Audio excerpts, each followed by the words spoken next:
ദേ നിറയുണ്ട്. അവക്ക് മാത്രമല്ല, അവിടെയുള്ള എല്ലാവർക്കും കഴിക്കാനുണ്ട്. അവള് കുഞ്ഞിനെ കളഞ്ഞിട്ട് കിടന്ന് നിലവിളിക്കുമ്പോഴേ അവളുടെ സഹായത്തിന് നിൽക്കുന്നവരും വയറ് വയ്യാതെ കിടന്ന് ഓടട്ടെ, ഓടി തള്ളട്ടെ.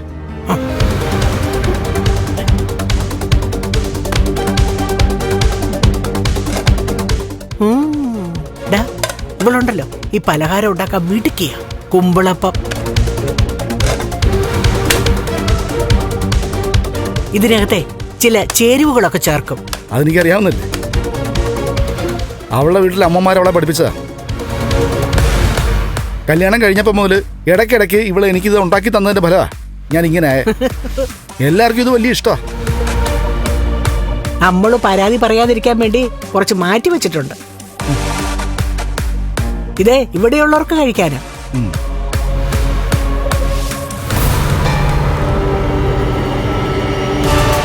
ഇച്ചിരി കഴിച്ചു നോക്കി. എനിക്ക് വേണ്ട. വേണ്ടേ? വേണ്ട. വേണ്ടെങ്കിൽ വേണ്ട. എന്തൊരു ടേസ്റ്റാടാ. ഇവളെ മനസ്സറിഞ്ഞ് തന്നെ ഉണ്ടാക്കി വെച്ചിരിക്കുക. ഉള്ള സമയം കളയല്ലേ. ഇതിനകത്ത് പെട്ടാൻ വേണ്ടിട്ട് ഒരു പാത്രം ഇങ്ങെടുത്തേ.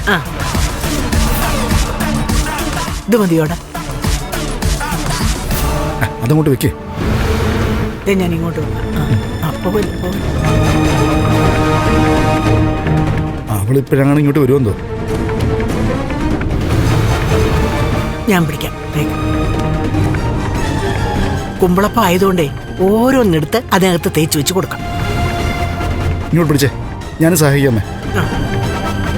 ഇതിൻ്റെ ഉള്ളിലേ ചെറുതായിട്ടൊന്ന് പിടിപ്പിച്ചാൽ മതി. അതിനകത്ത് മതി. നാവി തൊട്ടാ തന്നെ പടി ഉറപ്പാ. എന്നാ പിന്നെ നീയും കൂടെ ഒന്ന് സഹായിക്കാം. അത് ഞാൻ സഹായിച്ചോണ്ടിരിക്കില്ല. അത് തന്നെയല്ലേ പറഞ്ഞ സഹായിക്കാൻ.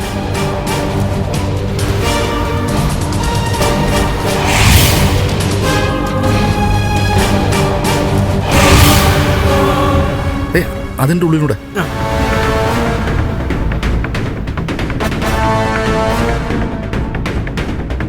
ഇതിത്തിരി മെനക്കെട്ട പണിയാ. പക്ഷേ എല്ലാത്തിലും കലർത്തിയേ പറ്റും. അല്ലെങ്കിൽ ചിലപ്പോഴേ പറ്റാത്തതായിരിക്കും അവൾ എടുത്ത് കഴിക്കുന്നത്. അങ്ങനെ ഒരു ഭാഗ്യം അവക്ക്. ശരിയാ. പരാതി ഉണ്ടാകാതിരിക്കാൻ സമാ അവള് പകുത്തു വെച്ചിരിക്കുന്നത്.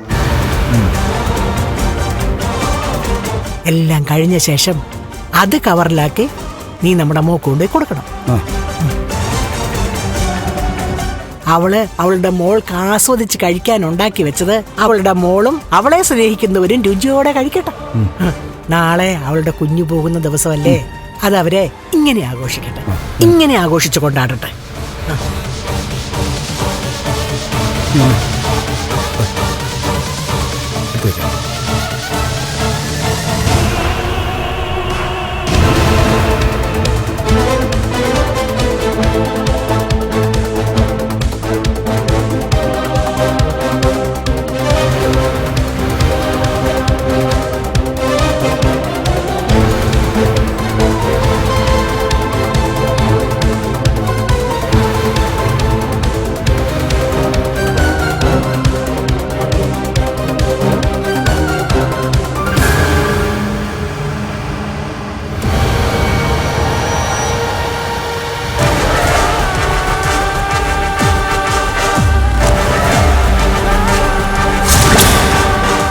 ജനിക്കാത്ത ഒരു കുഞ്ഞിനെ അമ്മയുടെ വയറ്റിൽ വെച്ച് പോലും കൊല്ലാൻ മടിയില്ലാത്ത ഇനങ്ങൾ.